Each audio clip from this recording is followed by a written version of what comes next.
What's up, party people? It's KeysDAN, RadioWhat.com, DJLittleRock.com, coming to you live in a living color from the Radio What studios. And this is my podcast, What Makes You Famous? It's an extension of the RadioWhat.com internet radio station that I've been running for quite some time. And if you need DJ services, where do I always send you? DJLittleRock.com. One more time, DJLittleRock.com. Check availability and get a free price quote.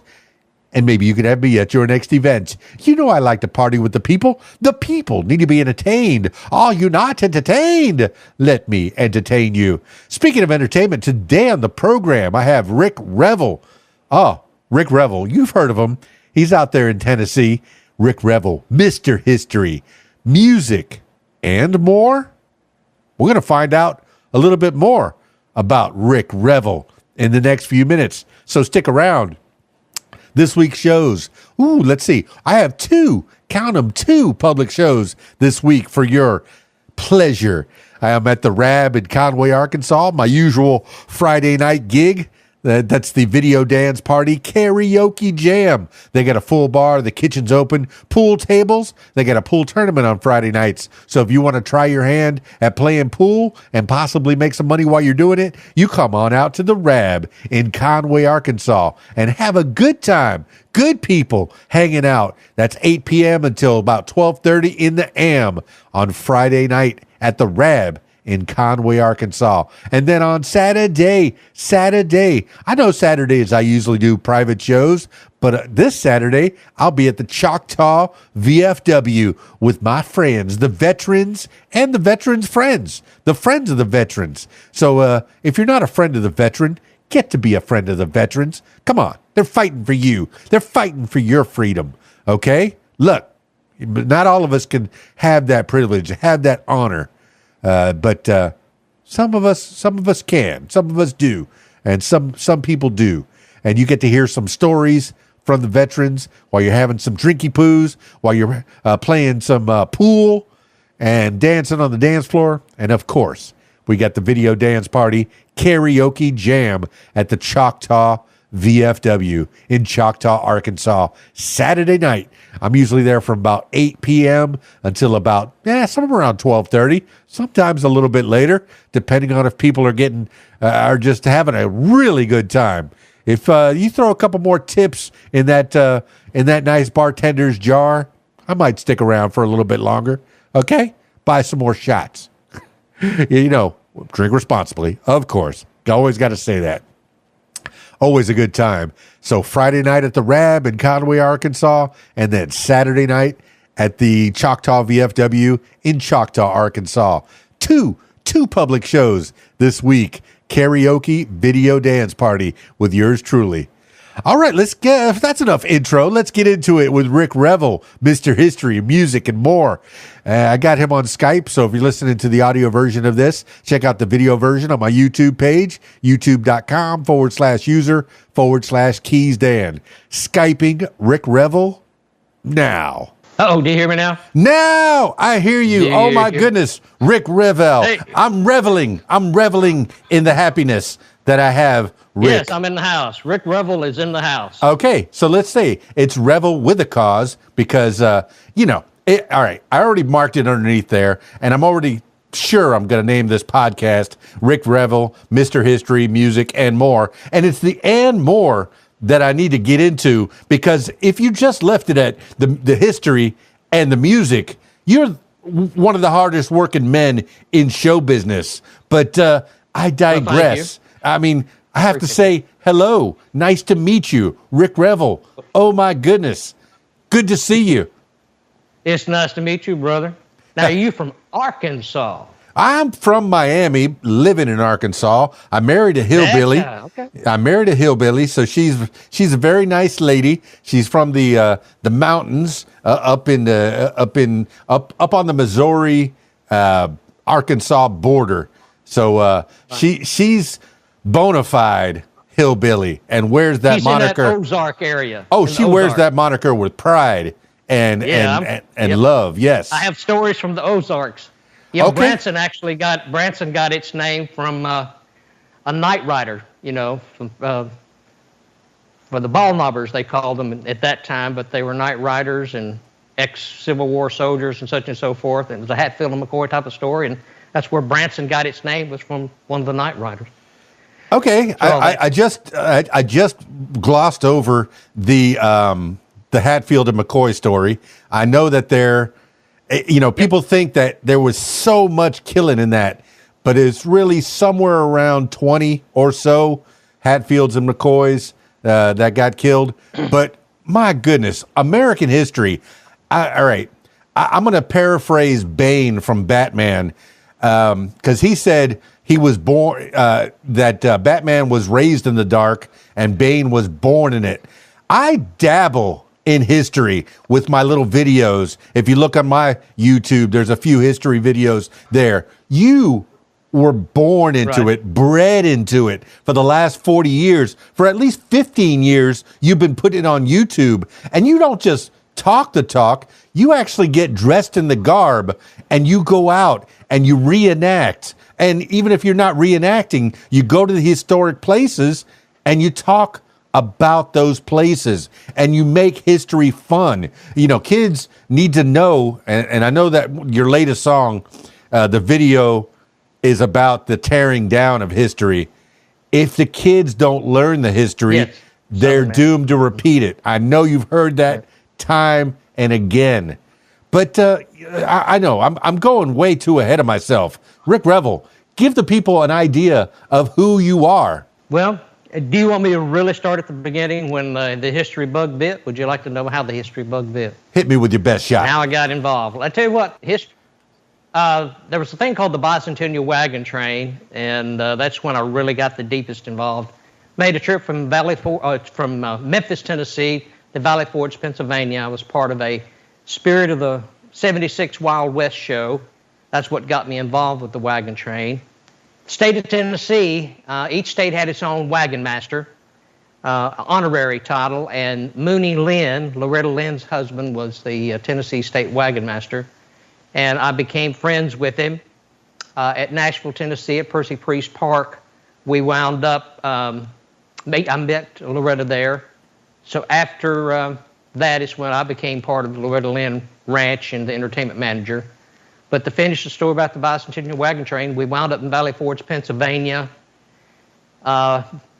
visiting there quite often after the wagon train arrived.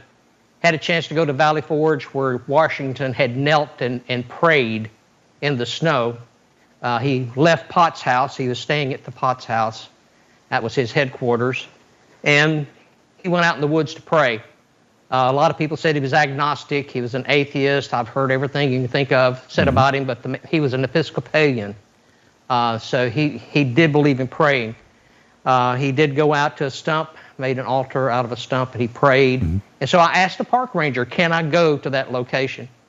And he took me to where he felt the location was, kind of left me there to my own to look around, and I felt something speak to me.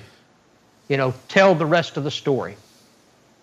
Tell my story. Tell the rest of the story. I kept hearing this over and over, and it's like, okay, that's what I've got to do. And it took me a while to figure out exactly how to do it, but I do a lot of first-person presentations about George Washington and David Crockett and historical characters.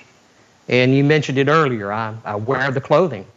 I try to look the part. I may not be as tall as George Washington or look exactly like the characters, but I try to get that message to you so you kind of get an idea of what they might have been like. So that's what I do.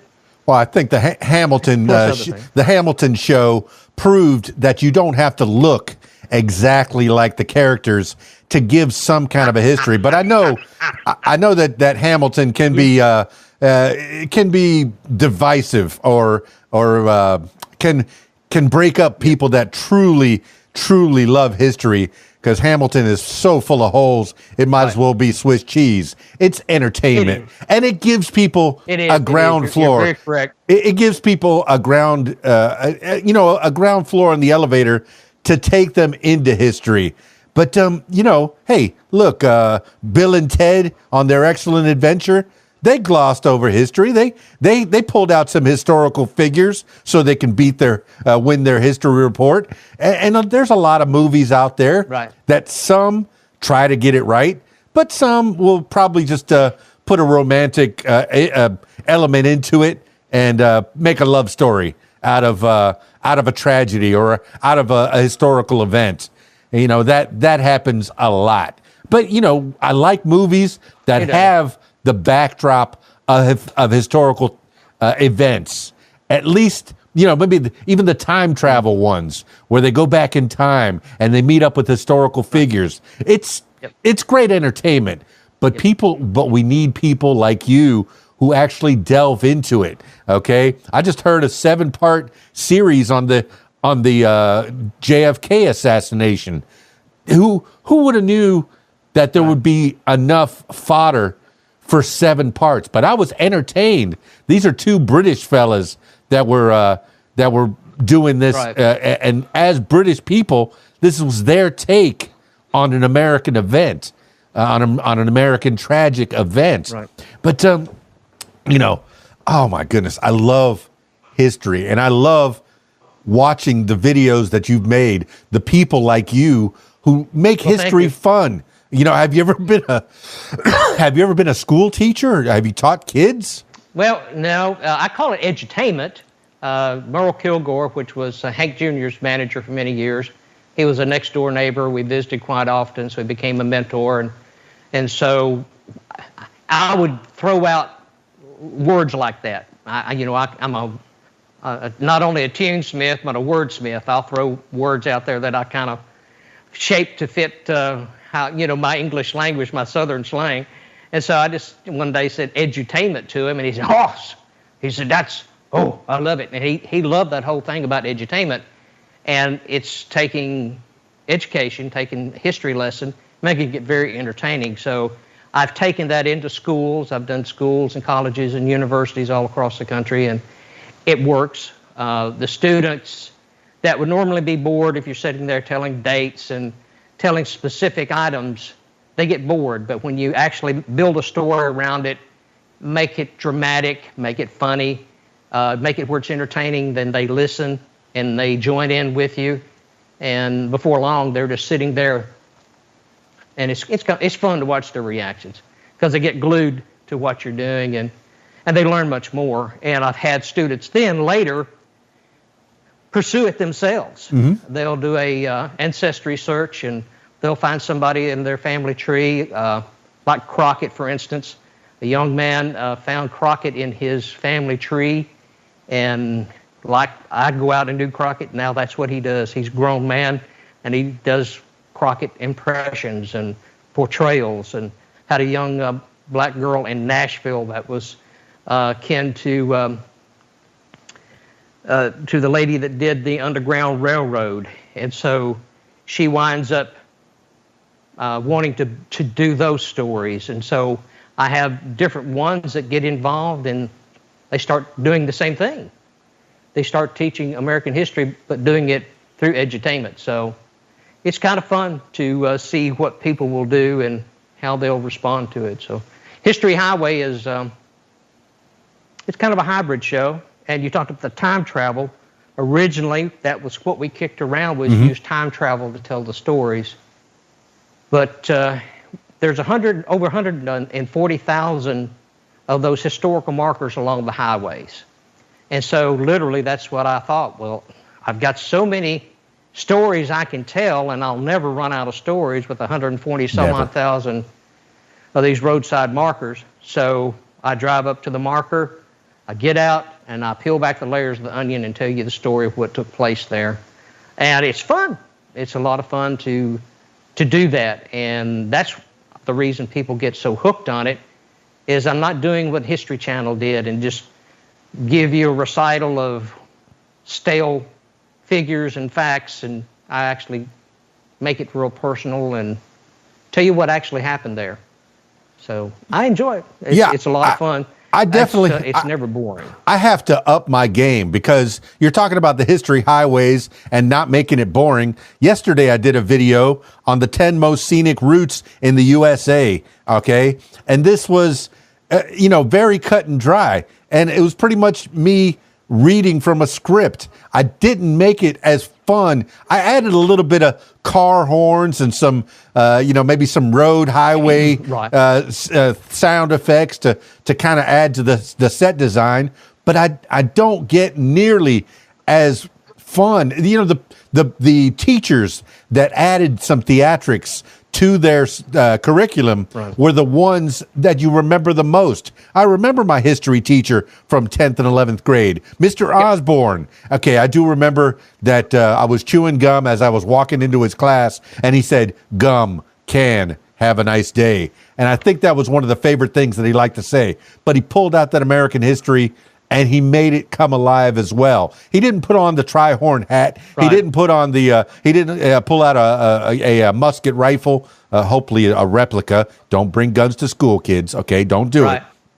But he made it fun, and I want to give my loyal listener a little heads up. When you talked about Crockett, it's Davy Crockett, not to be confused with Sonny Crockett from Miami Vice. Okay, so just had to clear that up. Cubs. But you're talking about the bicentennial. I'm born in 1969. By 1976, I'm a Weeblo Scout, Pack 576 down in Miami. And I remember we had an event called the Lincoln Martí event. And it was kind of the South Florida is full of Cubans. I'm half Cuban myself, but, third generation, born in Miami. But we had speakers that would talk about not just Lincoln and Abraham Lincoln and Jose Marti and what their impact on the world was, but also other speakers that were talking about other events that happened in American history and even in Cuban history and even world history. And it was really entertaining. And here I am, what am I, 7 years old, a Weeblo Scout, okay? And just learning history and loving it. And my love for history has been a through line in my life as well. And when I heard I was going to get to talk to you, Rick Revel, I lit up, because as soon as I went to your YouTube page, I went, this man's legit. And I want to talk about that Southern Man video. That's probably your latest offering, is your Southern Man video. Yeah. And it talks about one of the most contemporary things of the washing. I don't know if you can call it whitewashing of history, but the tearing down of history, the forgetting of history. You're gonna repeat that history. Tell me about that Southern Man. I know I'm jumping way far ahead in the life of Rick Revel. That's quite all right, because I can bounce back and forth. Like, I got a pogo stick, I can bounce back and forth with you. I like it. Southern Man in a Strange Land developed from back in 2020, in that era when they started really taking them down. That's what really got me involved in wanting to do something to say, hey, enough is enough. But I had actually made a prediction back in the 1990s, because I've been doing this many years. So during that period, in one of my newsletters, which I called Revel, which is Rick Revel's Wake-Up Call to America, as I put out one of the issues, I talked about if we do not protect all American history, that they will start picking at it one piece at a time and tearing it apart. And I said Southern history is what they come after first. The one place where many things, if it wasn't for the South, we might not have had a country. Because guess where George Washington came from? South. So you got all these different people that were part of putting the country together. So you couldn't do it without the South.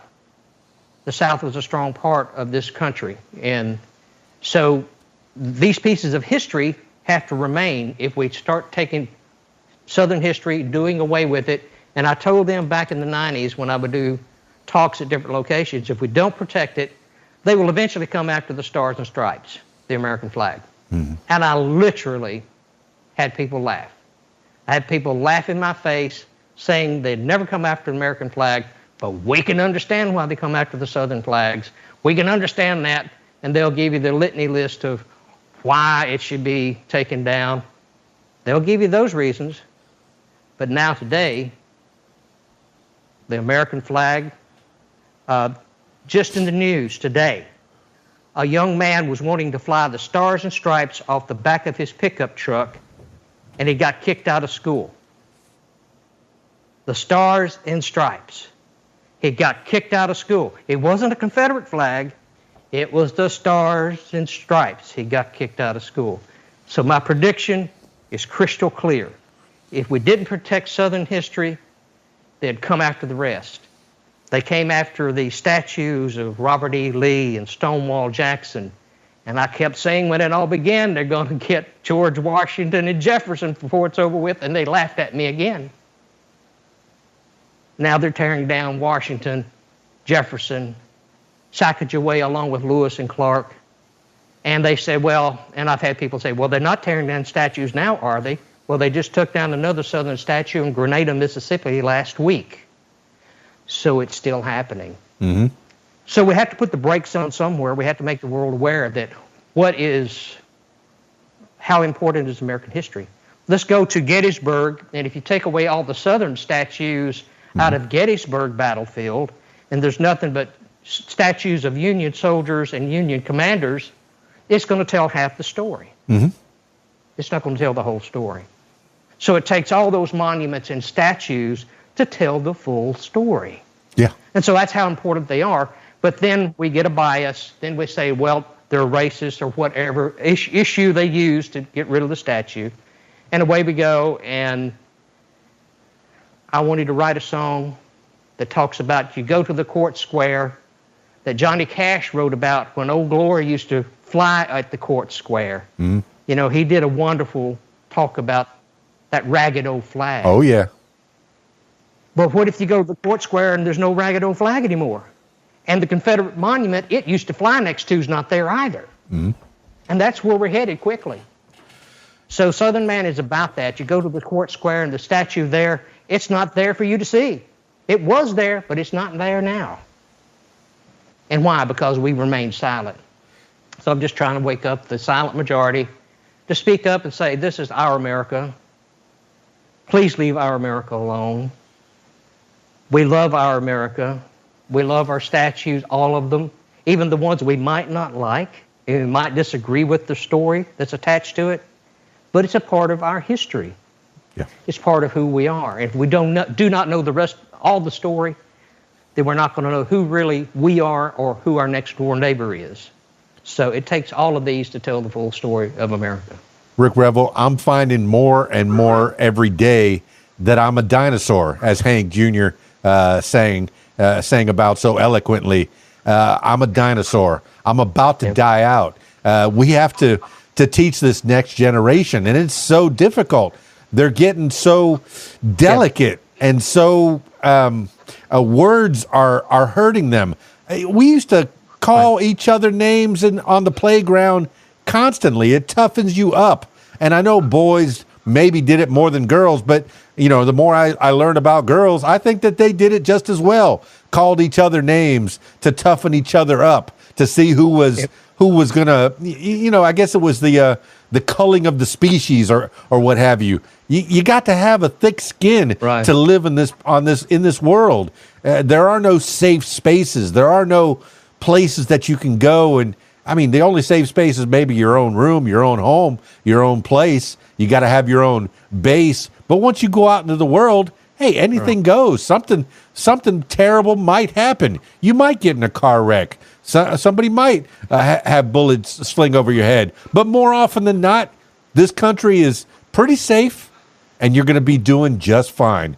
And, you know, there are other countries that aren't doing as well as we are in that situation. But you know, and hey, I wish them all the best, and I hope that they do well, and hope that these conflicts end. But man, you cannot. Look, I grew up on Dukes of Hazzard and Hee Haw and the Beverly Hillbillies. Okay, they would be called racist now and be canceled. You just, man, those were great shows. They were fun. You know, hey, look, I like I said, I'm half Cuban. Snyder. I'm half Cuban. Call me a spick. Really? Is it going to hurt me? Is it going to kill me? Oh, I'm hurt. No. We're just having fun. We poke. John Snyder and Tom Wompat, they both spoke about that when you mentioned Dukes of Hazzard. They both spoke about that. Dukes of Hazzard in Europe and other countries is still very popular, and it's still able to be aired in other countries in syndication, in rerun syndication. They can't air Dukes of Hazzard in America anymore because of the car, the General Lee. It will not air anymore. That is so our history. That is moonshiners.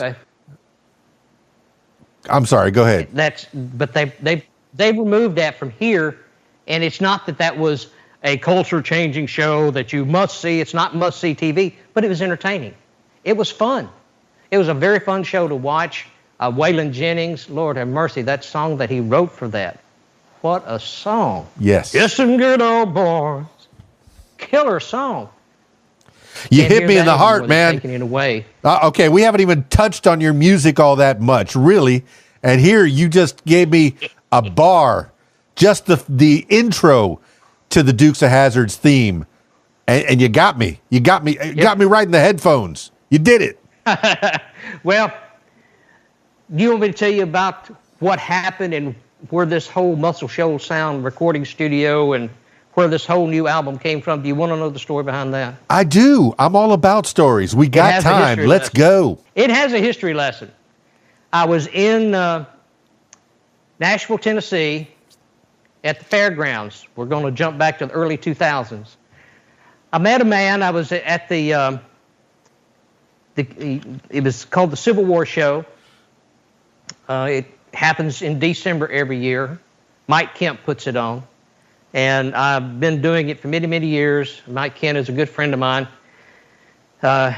He would let me sing and perform during his show, which is a relic show. They bring all these Civil War relics in. You can see the old rifles and things that actually existed during the Civil War. And so I would sing, and I was singing outdoors at this show, and a man walks up named John David Thompson. Mm-hmm. Introduced himself, bought some of my CDs, vanished, never saw him till the next year. I saw him again.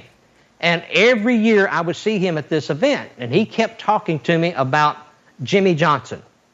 He said, "You're going to have to come to Muscle Shoals, Alabama. I want to introduce you to Jimmy Johnson." And I said, "Well, okay." I said, "Which Jimmy Johnson are we talking about?" And I said, "Are we talking about the one that produced Leonard Skinner's Sweet Home Alabama?" And he said, "That Jimmy Johnson." I said, "You are kidding me." And he said, "No, that's my wife's aunt married him. He married into my family." And he says, I want to introduce you." Well, as time passed, we were coming in 2019, December of 2018. He said, "I want to introduce you." And I said, "Okay, let's set this up." So he began working on it. So early in 2019, we were going to meet with Jimmy Johnson. And 2 weeks before we were to meet with him, he got sick, passed away, and I thought,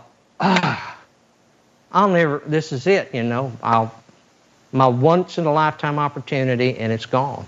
Mm-hmm. Well, a few months went by, and John David called and said, "Becky, his widow, still wants to meet you." And I said, "Why?" She said, "She just wants to keep the appointment. She feels bad that you didn't get to meet Jimmy. And I told her all about you. I had told Jimmy all about you. I want you to meet her." And I said, "Okay."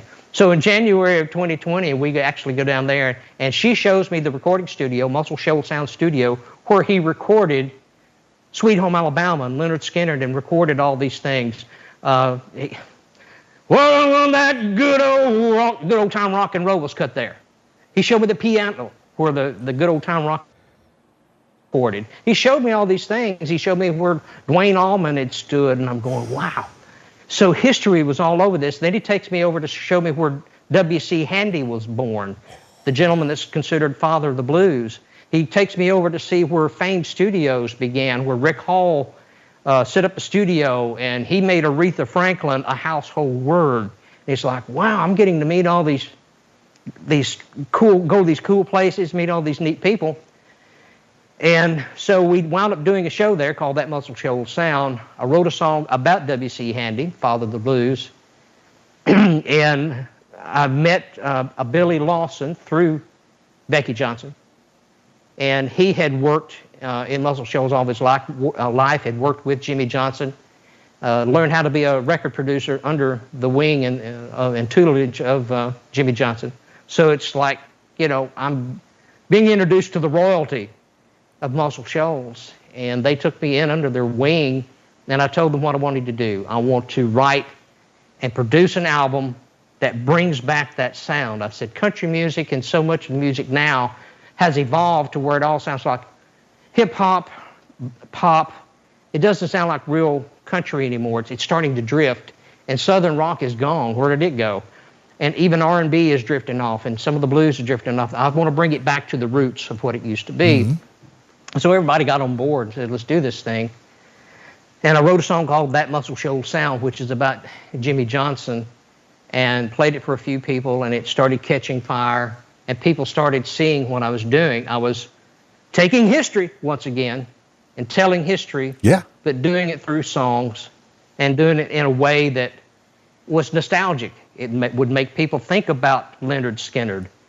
It would make people think about, matter of fact, that first song that I recorded, Father of the Blues, soon as I got it out of the studio, I took it, and Jill and T.J. Cates, they said, you need to enter it into the Mississippi Music Awards. You've got a great song, enter it. I did, and it won.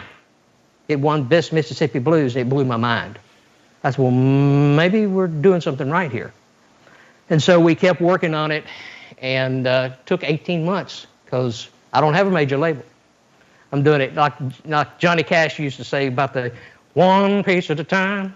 He would built that old car one piece at a time. Yeah, except Johnny Cash was part of the... I literally built an album. Yeah, except he was part of the million... I had to raise the money. Yeah, except Johnny Cash was part of the $1 million quartet. I'm sorry. Yes, he was.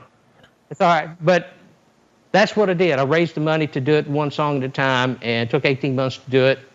Hard Times in the Deep South, we recorded it, entered it in this year's Mississippi Music Awards, and Lord blessed me once again, and it won Best Mississippi Blues 2 years in a row. So it's like somewhere, somehow, the music's doing what it's supposed to do. It's communicating with people. And back to Southern Man, if you're from the South, if you haven't heard the song, you've got to hear the song. Because everybody that heard it, it grabs that heart, and it lets you see the South for what it is, and it makes you proud to be a Southerner. And the whole album, there's a song in there for everybody. It'll make you proud of the South you live in. It'll make you proud of America, first and foremost. But for Southerners, you've been beat up a lot lately. Well, one of the things that I appreciate is that you take the time to make music videos out of your songs. Okay, I'm a child of the MTV era. Yeah, I was 7 years old back in the Bicentennial, but I came into my own during the MTV time. And when you got Father of the Blues out there, all about W.C. Handy.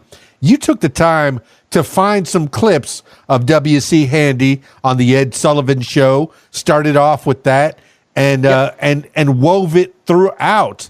You don't just have a song that maybe exemplifies your great singing voice, your playing style, but it also tells a story about a great man of history. There's a reason that Mark Cohn name-checked him in the Walking in Memphis song, W.C. Handy. Okay, he name-checks him because that's a very important person to the blues, to the Delta blues, to the history of Tennessee and the surrounding areas. But, man, you're talking about going to Muscle Shoals. It's making me feel that, okay, I've been to Graceland quite a few times, been to Stax Records, been to Sun Records, the history that you feel when you see and you touch, and maybe you got a tour guide. I know on the Graceland one, the last few times I was there, they give you some headphones and they let you do your own little walking tour. And then the Sun Records and the Stack Records, they had a person actually telling you. I like when they walk and they talk with you. And I went to a museum down in Jacksonville, Arkansas, a war museum, and they had one of the veterans come and just give us his take on how it was in Vietnam. And, his dad was, I don't know, I guess it was in World War II where, you get two generations. You get it from the horse's mouth, from people. And you got it from the widow of the person you were supposed to meet. And when you said Jimmy Johnson, look, I'm from Miami. Yeah. Okay, Jimmy Johnson left the Cowboys and he went and coached the Dolphins. Okay, that Jimmy Johnson. But you're talking a different Jimmy Johnson. Okay, but no, a different Jimmy Johnson altogether. Okay. Yep. And the interesting thing, let me give you that little thing that will let you know. You're talking about. Look, I invite you to come with me sometime to Muscle Shoals, and let me tell you the experience you will feel. When I had a chance to play at the Ryman Auditorium, which was the original, well, not the original, second home of Grand Ole Opry, getting into history, but it was originally at SM Studios, but then it wound up at Ryman. But there's a place on the stage because they removed a circle in the middle of the Ryman stage to put on the new stage at the Grand Ole Opry out at the Opryland area. And so when I sang at the Ryman, I'm standing in the circle of new wood. And so I'm thinking, wow, will I ever get to sing on the old wood that was in this circle? Well, I did. And it was the neatest thing to get to stand not only at the Ryman, but be on the stage of the real Grand Ole Opry that exists today and sing from that stage. So I get to sing from both stages. That's a wonderful thing. But I can take you to Fame Studios and carry on the tour, and they'll stand you pretty close to the exact spot where Aretha Franklin cut some of her biggest hits. Her biggest album ever recorded was cut there at Fame Studio, and you can stand right in the spot where she stood as she sung it. So when you walk in, it's that you can feel it. Yeah. You can feel it in that studio when you walk in, just as like when I felt it in that studio as well as when I walked on the stage of the Ryman or the regular Opry, the new Opry, you feel it. I don't know if is it ghosts, it's energy, it's something. People call it different things, whatever their belief system is. Can it be a ghost? Is it a power? Is it some kind of karma? What is it about old theaters? Like I said, I'm from Miami. And look, we think that America is old. I know you go to Europe and stuff there is thousands and thousands and thousands of years old that have been use continuously since before Christ was around this earth. Okay, but even us with our measly little 200 plus years, we feel that history in the places that we go. When I was working on the radio in Miami, I got invited to a lot of different concerts at a lot of, like the Jackie Gleason Theater, Tobacco Road, some of those places down there that people just have been playing at for 100 years, 200 years, almost 200 years. Right. And you feel those people before you. And when you play on that stage, if you haven't, if you're doing your sound check before the audience even gets there, do those tingles just come up your spine? Do you feel it? You do. You feel it. It's like when I was standing there at the Ryman looking at what's called the Confederate Gallery and seeing all the people sitting there. All I could think of was all the hundreds and the thousands of people that have sit in these seats in the balcony and on the floor looking back at this stage at Hank Williams Sr. or whoever else graced that stage over the time period. It was, to actually be there and to feel that. But as a 15-year-old, I sit out in the audience. I got to go backstage and meet Roy Acuff, but later I went out front and watched Roy perform. And so I sit out in the audience first as a 15-year-old, thinking, well, it'd be great to sing there someday, but I didn't know that it would ever happen. But 15 years later, it did. And so hold on to your dreams. It can happen. But yeah, it's with work. Rick Revel. It's a lot of work. You can't ever give up. You made it happen, okay? You can't just sit in your room and say, I wish I was famous. I wish I was famous, okay? Yes, you can make a couple of YouTube videos, play your guitar into the atmosphere. Hey, maybe you'll be a I guess just Justin Bieber got his start that way. Taylor Swift maybe started on YouTube. Maybe Nicki Minaj. Some of these people that have gained some fame have started on their own YouTube channels. But hey, the best thing to do is to go to your local bar, go to your local restaurant, and if you have taken the time to learn an instrument, a piano or guitar like yourself, go and see if you can bust. You can play for some people. Maybe you're going to make peanuts. You're going to make no money probably the first time. But, yeah, you keep hustling, and you'll be at the Ryman Theater. You'll be at the Grand Ole Opry. I've listened to some of those old Grand Ole Opry shows because, hey, I go into rabbit holes, and I go and I listen to that old-timey music, and I love it. I love it. I love all kinds of music. But they'll say it's the Grand Ole Opry from the Ryman Theater. It says it right there at the top, and you were there, mingling. Now now a piece of your energy is in the Ryman Theater. A piece of your energy is in the Grand Ole Opry for the people that come next.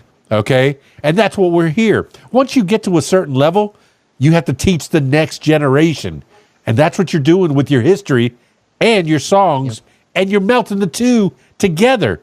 It's historical songs that are catchy, and you make it fun.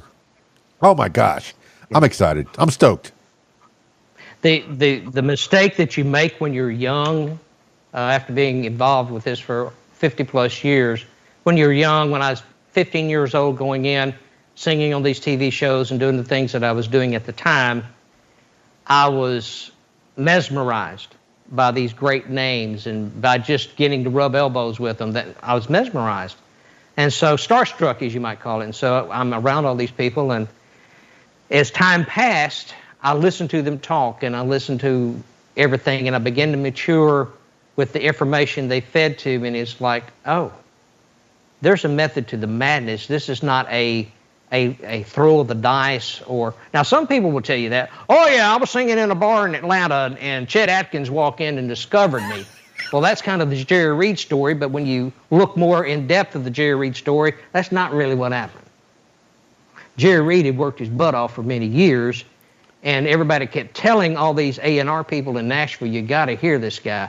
And Jerry had already cut a few things, and it took a while to get Chet Atkins' ear. But once he did, then it clicked, but it took him about 10 years to get there. Yeah. So it doesn't happen overnight. You've got to have a plan. You've got to have a method. And anything you do, write it down. Write down your goals. Write down how the path you want to travel. It's a business. That's the mistake that everybody makes in the beginning. They think it's, oh, this is going to be fun. I'm going to be discovered, and this is going to, And, well, it could happen, but most likely not.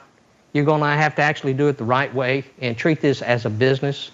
Eventually, you can make money with it, but you have to know how to do the money. You have to know how to prepare yourself to do these things. But never lose the passion. Never quit letting it be fun. It's always got to be fun. Has to be your passion, because when you've been doing it as long as I have, like today, I knew today that you and I had this meeting tonight at 7 o'clock. We're going to do this interview. But my good friend Kevin Keel, that's sitting back there running the board, he and I today, we were out filming scenes for the next music video that'll come out in 2 or 3, maybe 4 months. Whenever Southern Man starts winding down, we're ready for the next single. We've been filming the next single music video. So we spent half a day or more doing that before we came here for this. So you've always got to be working. It's a job. It's a career. So you've got to move forward. You can't wait for somebody else to do it for you, because unless you're on a major record label, this is how you have to do it. Well, I told you that in the beginning. World, just my first impression of you is you're a hard working man, one of the hardest working men in America. My goodness, with the music and the history. But I've heard this said before. It took me 20 years to be an overnight success. Okay? I've heard that so many times. Okay? Oh, you're famous overnight. No. You just saw me in that last thing that finally put me over the top. That moment that made me famous, that made me able to do this entertainment thing, this show business for a living. I've also heard in front of the word artist, starving. Okay, you're going to be a starving artist. Starving, yeah. I've actually had after I've eat a meal. You know, you've heard where, well, I may have to wash dishes to pay for the meal. We were actually, me and my banjo picking partner years ago, we had stopped at this place to get a bite to eat, and we got finished, and I looked over at him, and I'd pulled my wallet out, and nothing but moths flew out of it. These little winged creatures flew out of my wallet, and it's just like, it's empty. And Kenny looked over and got his wallet out, and it's empty. So we were both broke. I guess we should have looked before we got there. Well, but your stomach was bigger. Huge fireplace. Yeah, your stomach was bigger than your bank account. Yeah, that's the thing. And we did. We literally got to play in front of this huge hearth, this huge fireplace, and we played for an hour. And then not only did we get a free meal, we got all those tips. You did not get a free meal. We passed the hat. I wore a hat. Look, yeah, you gotta. You know, it worked. So yeah, you got to stop thinking that was a free meal, because you did work for it. People got to understand that the entertainment business. A lot of times when people are, restaurants or bars or musical outlets are trying to cut their budgets, especially restaurants that are hiring maybe a little entertainment in the corner or whatever. When they start to think about cutting budgets, one of the first things that they want to cut is the entertainment. But they don't realize that sometimes the reason that people are in that room is because Rick Revel's playing tonight. Okay? Oh, the only reason I got up off my couch and away from my big screen TV and hired a babysitter for my two Rugrats is because Rick Revel's playing over at that restaurant. And maybe I'll buy a meal and buy a few drinks, but I'm only there because Rick Revel's there. Don't you go firing the entertainment. You got to know that there's value there. You did not get a free meal. You worked for it. Maybe after the fact. Maybe they weren't planning on it, but you did work for it. You put your time in. People got it. Oh yeah, no doubt. People got value. No doubt. But you talked about the music business. You got to know your worth. Yeah, you talked about the music business, okay? Yeah. And a lot of kids growing up got to know the business. How did you learn to navigate through this crazy business we call show? Because the musicians back in the 50s and the 60s and the 70s, some of them worked 8 days a week just to make ends meet. How do you navigate through this? Do you have a day job? Because some people, hey, the most sensible thing is to have a 9-to-5 and then be able to, that'll afford you a steady paycheck, maybe measly paycheck, and some insurance, to make sure that you can keep going. And then you do your music business at night. Or are you doing this full time? Right. Have you taken there was a time in my life where I quit all my day jobs and I did the music business full time from 2004 to 2020 or so. Oh no, maybe it was 2000, somewhere in the mid 2015s, somewhere in there, where I bet on myself and said I'm just going to do the DJ stuff, everything I do that talks into a microphone and nothing else. I'm not washing dishes, which is nothing wrong with that. I'm not doing anything. I'm not working for anybody else. What are you doing? Are you working for yourself, or do you have, a fallback, something to keep you steady? On my end, it's I'm 100% committed to the entertainment industry now. Years ago, I was doing the school shows, and so that had an income base, and then I would go out and perform my regular music, and so I'd had two sources of income. There was a period in my life that I actually was an entertainer and working in the logwoods. For 7 years, I worked in the logwoods and was an entertainer also, and carrying the chainsaw on my shoulder, driving a skidder, and being a logger. What? I was raised in the country, raised on a farm, so used to hard work. So We reached a point where I was in my family at that time financially, and I had to. So you have to be willing to do the things you don't want to do to get to the place you want to go. And that's just a simple formula of life, that a lot of people don't want to do it. They don't want to make the sacrifice. They don't want to do the work. They want to have things handed to them. I fortunately, and I say fortunately, nobody's ever handed me nothing. Yeah. I've had to work and earn everything I've gotten. And so along the way, then I meet other people like Kevin, and we take our ideas, we combine them together. We have like minds, we have like energies, and we try then to push forward together. And so you start working with people that are like-minded, and that helps the journey. That for darn sure, that helps the journey along the way. As long as you have other people, make sure you pick the right people to work with, people that they're not just weekend warrior friends that'll just be there while things are going good, and then when things are going bad, they're gone. You want to make sure you have somebody who sticks through it, thick and thin with you, because it's going to get thin, sooner or later. Yeah. The economy right now is not the best in the world, so it can get thin at times right now. But to answer your question, presently I'm full-time at this, and it's a commitment. I've got children, I've got grandchildren, and I want to leave something behind for them. I want to leave something behind for your children. The children of America need to know the truth about our country. They don't need to be fed any more lies. They get lies in their schools all the time. They've got to be taught the truth about American history. George Washington, I'll go to a school, and the first thing the teachers will say, now class, here is a man that's going to tell you about George Washington today, and he's going to tell you about him chopping down a cherry tree. And he's going to talk about his wooden teeth. And I'm going, there's two lies right there they just told. Yeah, see, the chopping down the cherry tree came from an unofficial autobiography or biography written by Pastor Weems, who lived next door.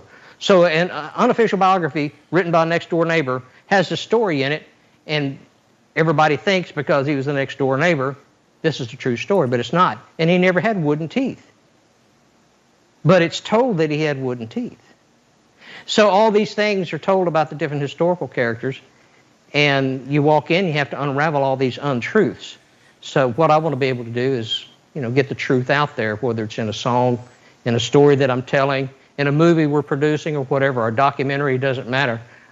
In this short length of time that I'm still here on this mud ball called Earth, I want to leave some stuff behind, and I want it to have an impact. And I know it's a fact. 1 generation, 2 generations from now, they won't even know who I am. Look, Rick Revel, the stuff that I do leave behind during that period will make some type of impact. If you stopped right now doing what you're doing, you have left so much content out there, so much things, so much historical.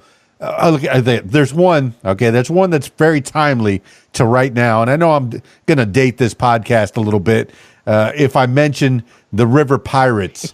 Tomorrow is Talk Like a Pirate Day. Oh yeah, and I'm so excited. I'm about to. I'm going to put up a little pirate, a little thing about pirates and the way that they talked and some of the words and what they mean. But you have one about river pirates that you did. And what's your fascination with pirates? Is there any one thing in history that really when you were a kid you said, "Ooh, I want to grow up and be one of those," or "I want to learn more about that"? When you were a kid growing up, what was that one thing? Yeah, there's two things that come to mind. Growing up, there were black and white televisions. Growing up, I had one in the living room. Mom and Dad were gracious enough to get us an old Zenith, black and white. And they had something on Channel 7 called the Old West Theater. And the Western Theater would come on, and they would have Roy Rogers and Gene Autry, Hopalong Cassidy. They'd have all these old B-Westerns, all black and whites. And I'd sit there glued to it, 3, 4 years old, and I would watch this over and over again growing up. And my uncle had worked for King's Ranch in Texas, that now the Yellowstone producers, going after King's Ranch and producing things about the Big West out there, the Sixers Ranch, and all the different things he's doing now. But my uncle worked for King's Ranch, and when he was a young man, and he was a cowboy. And when I was 3 years old, he put me on his horse and said, "All right." He handed me the reins and said, "He's all yours." So at age 3 now, he was behind me. So if something did happen, this expensive quarter horse I'm riding, if something did happen, my uncle could have stopped it from happening. But he gave me the reins. So at age 3, the bug bit to be a horseman, and became a pretty good horseman growing up. And so I wanted to be a cowboy. That was accomplished time and time again, doing team roping and such and so forth.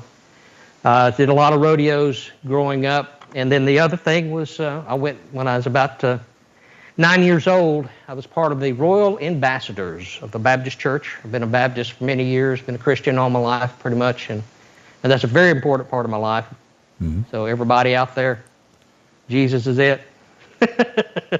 He's the reason, buddy. I saw a sign out in somebody's yard on the. I saw a sign on the way home, in the same colors as Donald Trump. Jesus 2024. Yes, I've seen that too, and I love it. But we went to Shiloh as the Royal Ambassadors, and never thought this would happen. This was just a field trip for a church group, and we wound up on the battlefield at Shiloh. And we wound up at a place called Ruggles Battery near the Hornet's Nest. And we're lined up in this field, and the park ranger gets us to line up in the field. He's a very nice man, very educational type of park ranger. During that era, that the park rangers were great about teaching you things. Now they just kind of observe and make sure you come and go and don't tear up anything. But then they were really conscious about teaching you history. And so he lined us up, and there's about 20 of us kids. And he let us march a few paces, and he said, "All right, you stop there."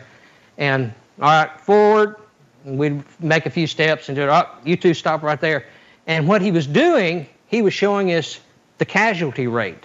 And here I'm at 9 years old, and it's like, what is he doing? But he is showing us the extremities of what took place on this ground and the sacrifice that took place on this ground. And then I find out not too long after that experience that I had ancestors that fought there.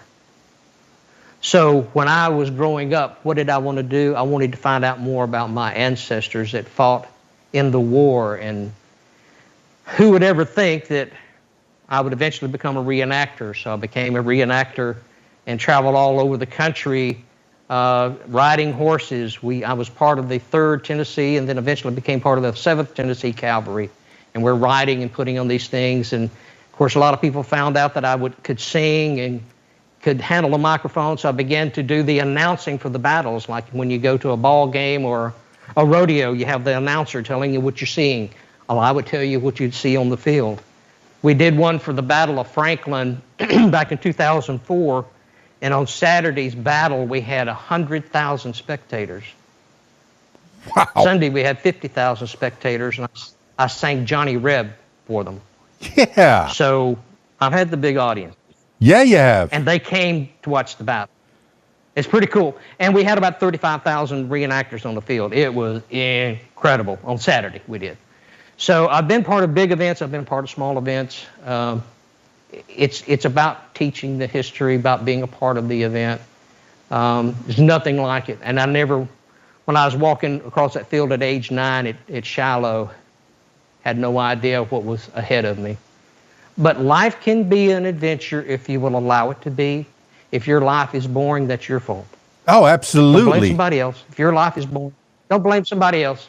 It's on you. Oh, I hear it time and again. Oh, I'm bored. You're bored? Well, go out and do something. Go out and find something to do. And you don't have to spend money. Go out and pull some weeds out of your yard. Go out and pull some weeds out of your neighbor's yard. Okay, you see that old person that can't get up and move around anymore? Well, go help them out. Make them a cup of tea and learn some history from that old lady, that old man that's sitting there on that porch swing all by himself. Yep. Hey, take care of those people. But, you mentioned Yellowstone. I appreciate that show so much. The one thing that fascinated me about Yellowstone, okay, there's that one part of Yellowstone Park, I've heard it's the zone where you can do whatever crime you want and you can get away with it. Because there's a part just over the border, I think it's might be in Utah. There's a part where the law requires that the people on your jury have to be from your jurisdiction, but nobody lives in that part. And that's where small spoiler for Yellowstone. Don't listen for the next minute. That's where they kept shooting people. That's based on where Montana and where you have Wyoming and where you have that little pocket. There's a little no man's land. There's a county that has a very small population. I think that's what you're referring to. Yes. It's kind of a no man's land and just about anything goes. A very small population, so there's not enough police patrols and things to really have an effect there. So, yeah. And what they call going to take you to the train station. Yeah. Taylor Sheridan does a good job from the historical fiction standpoint. He'll take enough historical substance, and then he'll take 10% historical substance and fill the rest 90% with his wonderful imagination. And a lot of times that's how historical fiction goes. I wrote a historical fiction book called In the Hills of Tennessee. It's about Jack Henson, was considered the Confederate sniper, although he was never a Confederate. He did fight for the South, only out of a reason because the Union Army kept harassing him and killed his sons, murdered his 2 sons, and a revenge motive was developed, and the whole book is about what took place in Jack Henson's life. It's called In the Hills of Tennessee. But I tried to do a little more than just the little 10% and 90% fiction. I wanted to fill it as full of historical fact as possible. So even in some of the things I would consider fiction that I've been involved in, I try to fill it as full of fact as possible. So when a person reads it, they can walk away. For instance, Bart Herberson runs the Nashville Songwriters Association.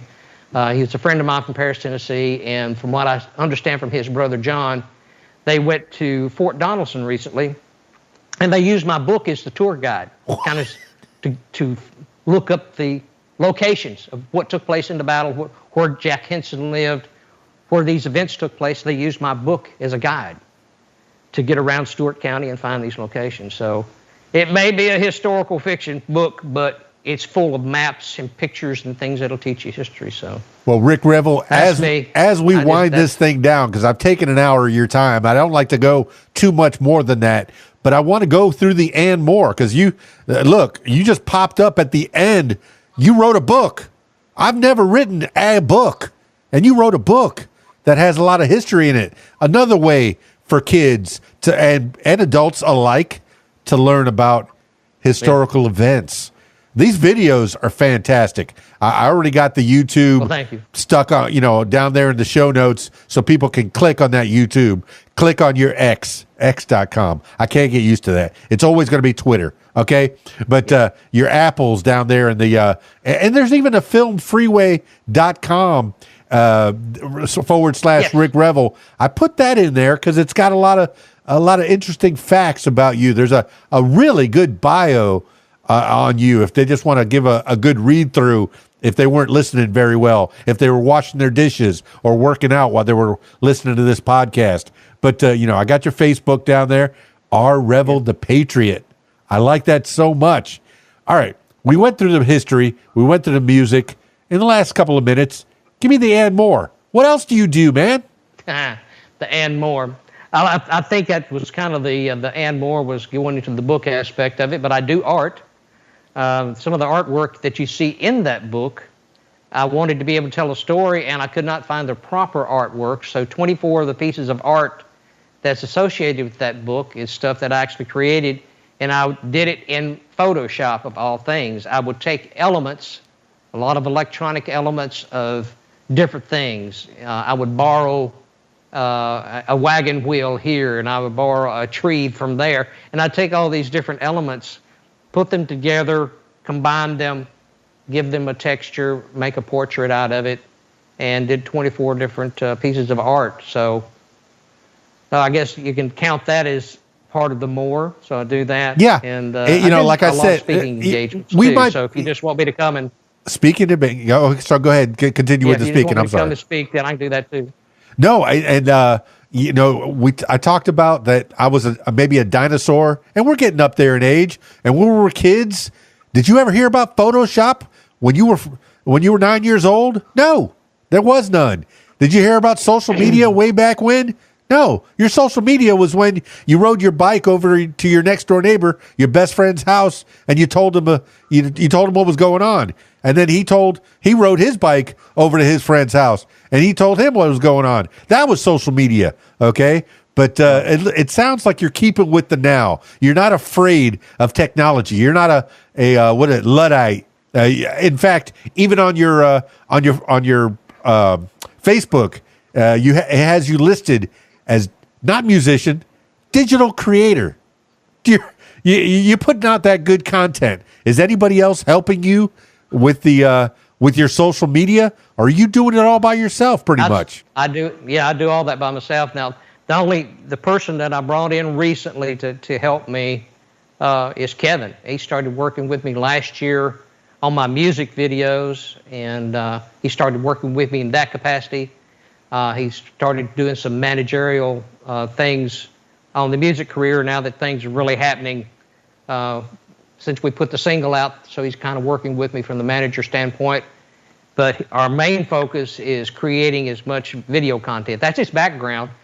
He started out with the Home Shopping Network. He lived in Florida for a while and moved up to Tennessee about 2-3 years ago.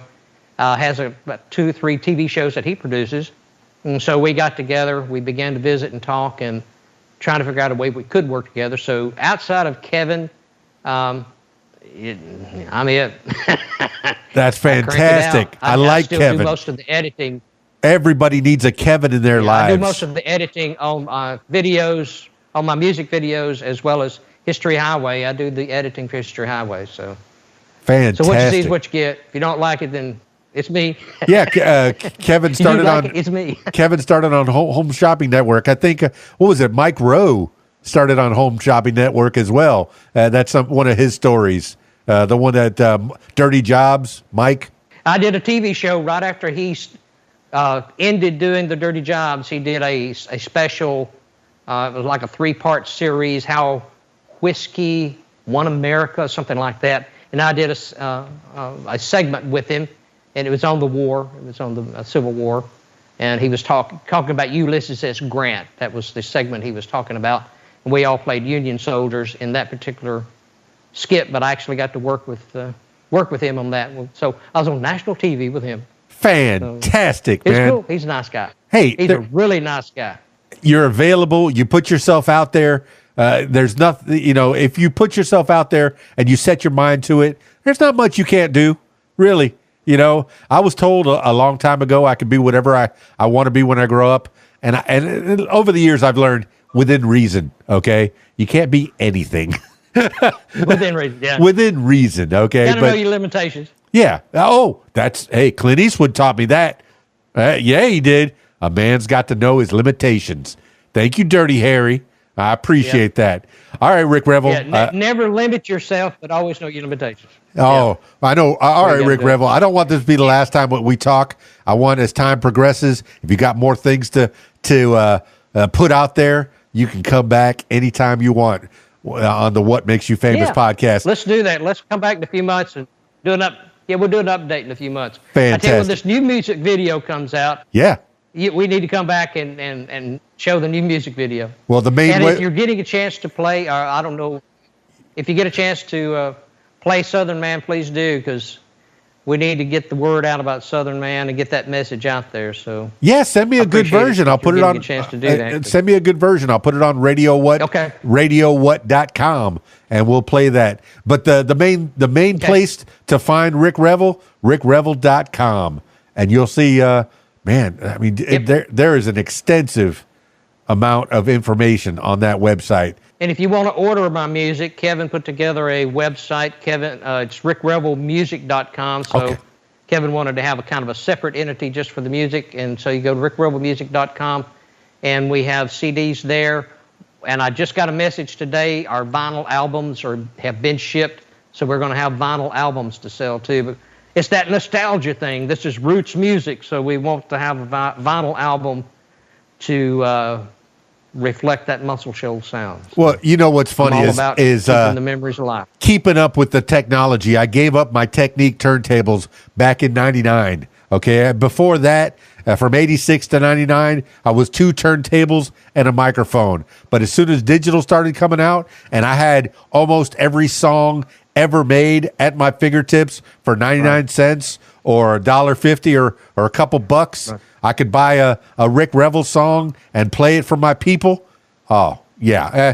I gave up my turntables. And I know the kids are getting back into it out of nostalgia. Hey, what is this thing? This piece of wax.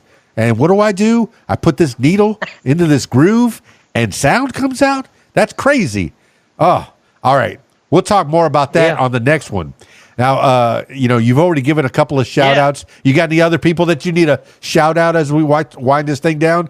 Kevin, for sure. If we wind this thing down, just thank everybody down in Muscle Shoals, Alabama that's had a part of this. Thank my wife, Cheryl, for allowing me to get out and teach the world about what's been deep in my heart for many years. And she puts no restrictions on me. She backs me 100% and appreciate that. Because it can put a strain on a family life, not being home as much as it should be. But she knows that time's a precious thing. We're trying to get a lot accomplished in a short length of time. So she's patient. Yeah, you mentioned. But I appreciate your time, brother. No, you hit that nail on the head right at the end, right there. That this business can be hard on a family. If you're trying to make a life with somebody else, you got to have somebody very understanding. And I'm glad you got that kind of a person. That's beautiful. All right. I always finish these things off with last words for the people. This could be words to live by. This could be a mantra that you wake up with every morning, maybe some words of advice or whatever pops into your head at this moment in time. Rick Revel, give the last words for the people.